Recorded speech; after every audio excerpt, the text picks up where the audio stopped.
So this is the equation we get from Gauss's law, and we take divergence. We take the partial differential equation with respect to t in each side. Then we get this. Afterwards, we get this d rho dt, and epsilon naught is constant, so d dt. And if we take integration in both sides, closed surface integration in both sides,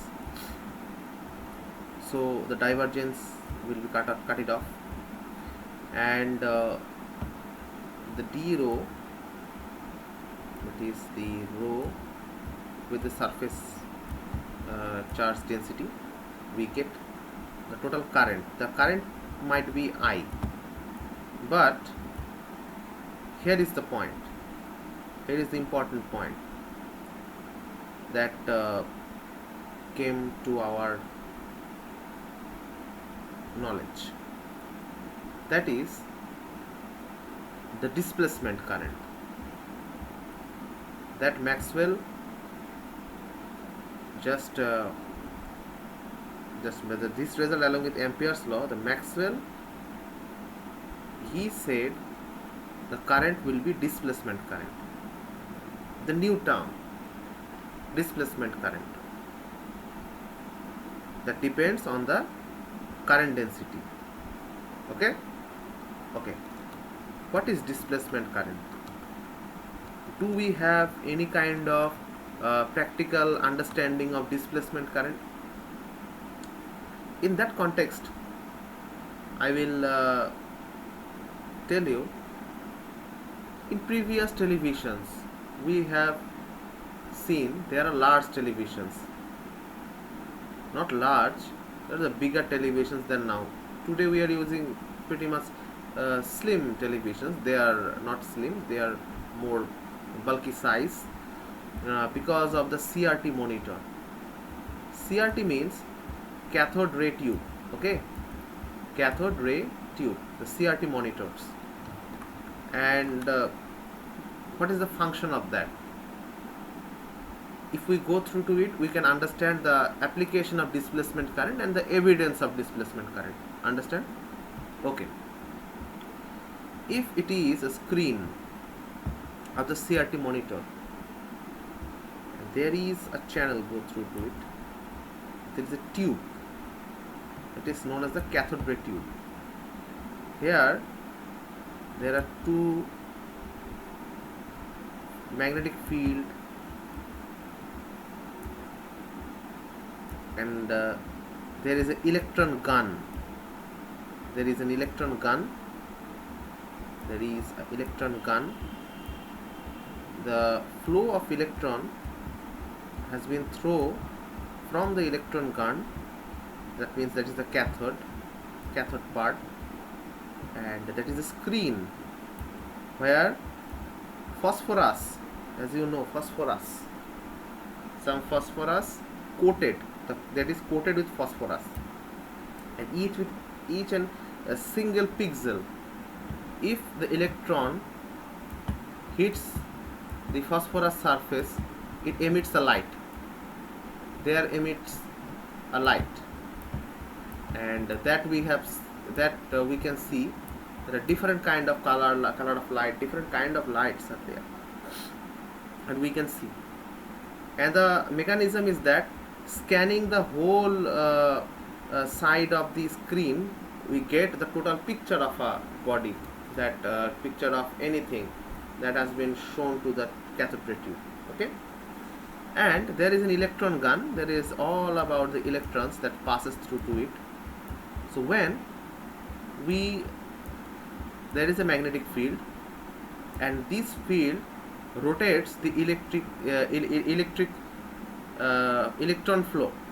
Okay, that is displacement current. It doesn't go through to it. It can be variably go through there and scan through there.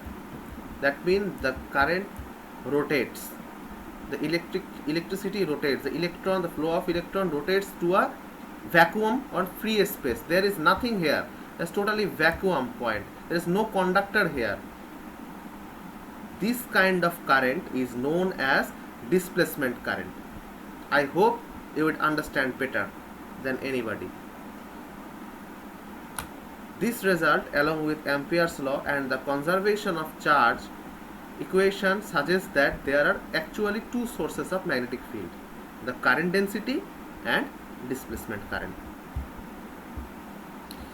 Now there is Maxwell's correction to Ampere's law. Previously, del cross B is equal to mu naught J, but as there is another part, that is the displacement current, so we can write it like this. The thing is that the Ampere's law is that the del cross B is equal to, that is going to be the mu naught I, and I has also a direction, so it can be a vector. So this I is equal to, this I here is equal to, according to Maxwell, current density plus the displacement current epsilon naught, the displacement current, that means the current that varies with time, that varies with electric field and permittivity of air. That's a free space current conduction. Okay, that's also known as convection current. Okay, free space current flow. Okay, that is known as displacement current, free space current flow. That has also been added here, and we can get the final equation. Now, the general form of Maxwell's equation. There are general forms of Maxwell's equation.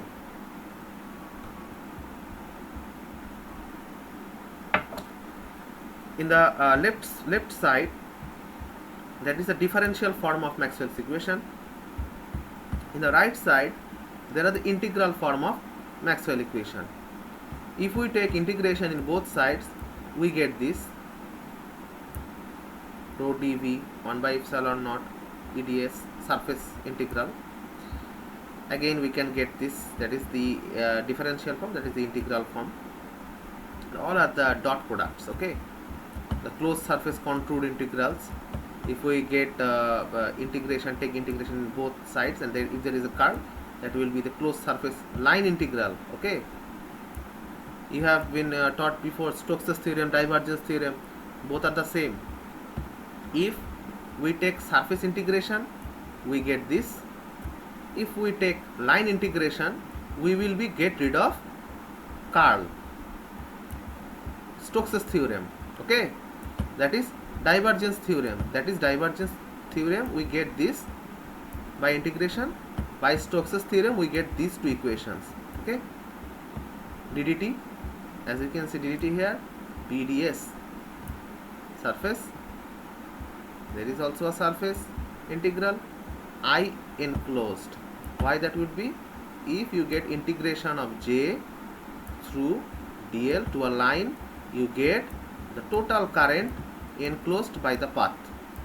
I enclosed, total current enclosed by a path. That is current density.